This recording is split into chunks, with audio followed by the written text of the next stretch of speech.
Let's be honest, you guys suck at Rainbow Six Siege. That's why you are clicking on this video and watching. Well, that's kind of half true. I'm joking. You think that you should be a higher rank and you haven't reached your full potential. And in this video, what I'm going to do is I'm going to list 15 habits that I've learned as a champion player, and I've noticed that champion players usually have. Now, don't get me wrong, there are going to be ranks lower than champion that have some of these habits, and if you do, you're on the right track to becoming a better player, but every champion player will have all 15 of these habits. If you guys enjoyed this video and it's helped you in some sort of way, let me know by liking, commenting, and subscribing. Let's get right into it, guys. Number 1 is callouts, sound calls, positioning, etc. These are all specific things that you need to be highlighting when giving a call out. Now, a lot of people don't understand in lower ranks what a sound call is compared to a normal call out. For some reason, they don't even specify that they're saying a sound call. Now, I'm not saying every single person does this, but a lot of people do this.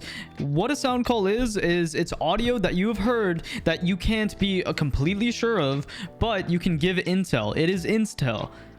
Sound calls are one of the most important things in Siege because audio is so prominent in a game like Rainbow Six Siege. So if you hear something, you need to be saying sound call, because if you are calling somebody out, your teammate is going to try to act off that information, and if they go to swing it and it's not true or even real, they're going to be pretty upset, and it's just going to mess up the dynamic between your team. So sound call. Also, you should also be giving callouts of the position of the enemy. Say they're standing, crouched, prone, etc. They're swapping up the way they're swinging or standing, crouching, just their position overall. You should also be giving that clear comm. I'm going to show you guys a clip of this doc in which I was droning out, and same with this cav in one of my most recent videos where I'm constantly giving comms and relying to my teammates what position he's in, what he's looking at, etc. Now, this isn't the best call out because it was kind of awkward trying to give comms, and especially with the 2 pings and whatever, but this should give you the right idea. One in small. One in army lockers on 2 ping. He's swinging lockers wide. He's on 2 ping. He's standing on 2 ping. Ping a little bit right here. He's swinging wide, half wall. He's going half wall. He's on half wall now, crouched. He has sandwich prepped. Standing, swinging. You lit him up. He's still half wall. Yeah, on this 2 ping, getting naded. He's dead. Good stuff. Vigil was east. Yeah, I'm putting a drone 90. Yo, Vigil top metal, sound call. I'm getting a scanner. Yeah, top metal. Yeah. Show my cam. This window, nobody by the hatch. Are they vent? No, they're telling. Oh, yo, under triple, under the desk, on 2 ping. Cav, on ping. Yep. Oh yeah, underneath. Still there, still there. He's running. Oh my god, Chronos. Number 2 is positioning. Now, positioning is a very important thing in Rainbow Six Siege because if you misposition yourself, what you're going to end up doing is losing a lot more rounds just based off you baiting and just being out of position. A lot of the times, players don't understand that you need to act off information and you need to know when to act off information. If you're being droned in on attack and someone's giving a precise call out and they're droning, as say an entry or Ash or whoever, you need to be pushing off that so you can act off the information. The clock is against you on attack, so you need to get as much presence as possible. This is really basic stuff, but once you're able to analyze your teammates positioning, you're going to play a lot more better and have a lot more free frag capability. For example, when I'm droning on top east in that last clip, which I'm going to show again, you can tell that I'm playing top east or just on the staircase just in case somebody does get fragged off on the staircase because they got flanked. I'm there to try to get that immediate refrag if that person's trying to rotate. I'm just also in a prominent safe position to drone out for my teammates. Also, you can tell that there was multiple entryways where my teammates were coming from. I had people take top east. I had somebody go triple. I had one of my teammates go archives that killed the doc, and then they collapsed on the cav triple. Even though it was kind of a failure because one of my teammates just didn't listen to my callouts and died, we did get the immediate refrag even though my teammate once again pulled out a goddamn nomad charge for some reason. Next is playing for fun, and a lot of you guys are going to probably think this tip is silly, but I think it's one of the most important underestimated tips because a lot of players that I play with that's in champion rank, they literally just play for fun. We mess around, we try goofy stuff, and when we need to play serious, we do play serious. But there's been many times where I play with content creators like Uzi and Skittles, for example, where they play they just play for fun and they just honestly win a lot of games just because vibes are very important, especially when you lose a game. It's not that serious, you know, stuff happens and it's not a big deal. You need to get into the habits of understanding that this is just a video game. Ranked isn't pro league, and you're going to play some weird rats. What they're going to do is they're going to end up playing like absolute idiots or the most coordinated individuals. You can't really judge how another player plays. Even if you think it is idiotic and stupid, that's more than fine. But if you're not enjoying the game you're playing and you're feeling miserable because you lost 10 games, 5 games in a row, whatever, then get off the game. You have to enjoy even losing. I know it sounds stupid, but you just gotta have fun. Number 4 is working out and getting out the right amount of sleep and water intake. A lot of you guys just drink way too much G Fuel, coffee, Red Bull, pop too much Adderall just to play Rainbow Six Siege and be the most mid players ever. Just because you think that taking all this supplements and, you know, G Fuel, and there's nothing wrong with these products in their own individual state if you use them once in a little while. And like, I drink coffee every day, but you need to maintain your body just for your overall health, and you'll be at your most peak performance if you consistently work out, you get the right amount of sleep.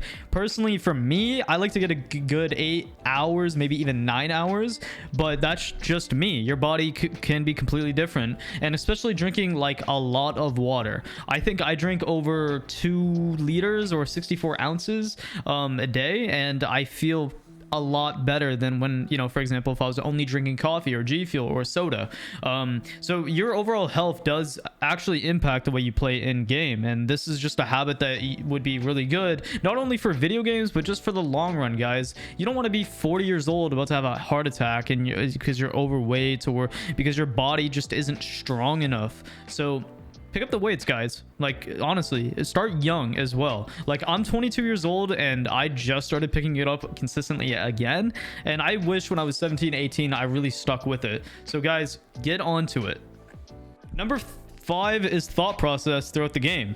Now, I didn't really know what to name this, so basically what I mean is basically predicting what you think the enemy is going to do and how they're going to play in certain situations. I notice a lot of people, they don't have a single thought behind their eyes when they're taking sites, when they're pushing into a round. They have no idea. They're just doing stuff randomly. You have to basically premeditate what you're going to do and what you think the enemy is going to do so you can try to counteract it.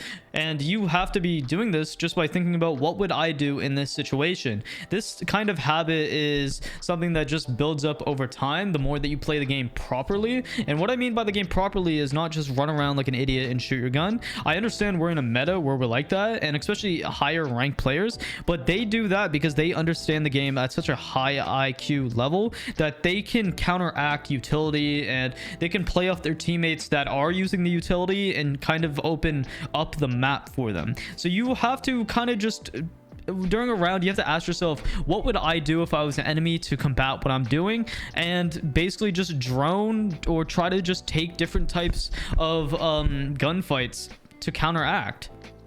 At number 6 is being a strong attacker. 99% of players, and I'm just throwing a random number out in the air, but a lot of you guys don't know how to attack at all. You guys are really good defensive players, but when you get on attack, no matter what rank you are a lost puppy because you can't counteract what the enemies are doing, and you can't just adjust the way you play. So for example, if you're playing some very hyper aggressive defenders and, you know, you're playing too aggressive as well, or you're not seeing where there might be an opening, that is why, because you don't know how to adjust the way you attack. Champion level players can always adjust how they play, whether that's playing the map differently, whether it's playing the map normally, like whatever the meta is set. For example, if you're on Chalet and you're taking the map over like horizontal and just clearing, or you're just gonna hard hit the site, whatever. When you're a champion level player, you have that habit of constantly being able to adjust and accordingly just understand how you can win a round. Just because, you know, you might have burnt some of your utility or you didn't have the right operator selection for the way that they're defending it, there's always a different way that you can attack, and it can be in your best interest. A lot of players, they see, oh, we don't have a thermite, we can't push this, we don't have this operator to clear, or we waste our EMPs, whatever. No, you need to think about a backup plan because Siege is a very fast game, so something can go wrong very quickly. It's just you need to be able to adjust your attacking. Now, how I would suggest getting better at attack is right before the round starts, ask your teammates what are they going to do. And if you're solo queuing, ask yourself what you can do to open up the map for your teammates. Especially like a lot of attacking teams while solo queuing, you'll see your teammates are doing F all. And I'm not going to say bait your teammates, but you can use them kind of like pawns in a game of chess to wait and maybe open up, you know, the round. For example, if your teammates are going for a wall, you can wait for them to open up the wall, and you can use that sound indication to execute from the other side of the map and pinch.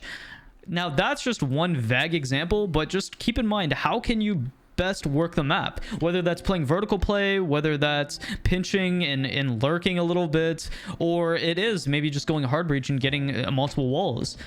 You really have to just figure out how you can become the best attacker possible, because a lot of you guys, I'm not gonna lie, you guys suck at attack. You guys don't know a single clue. You guys will dominate on defense but be the worst attackers.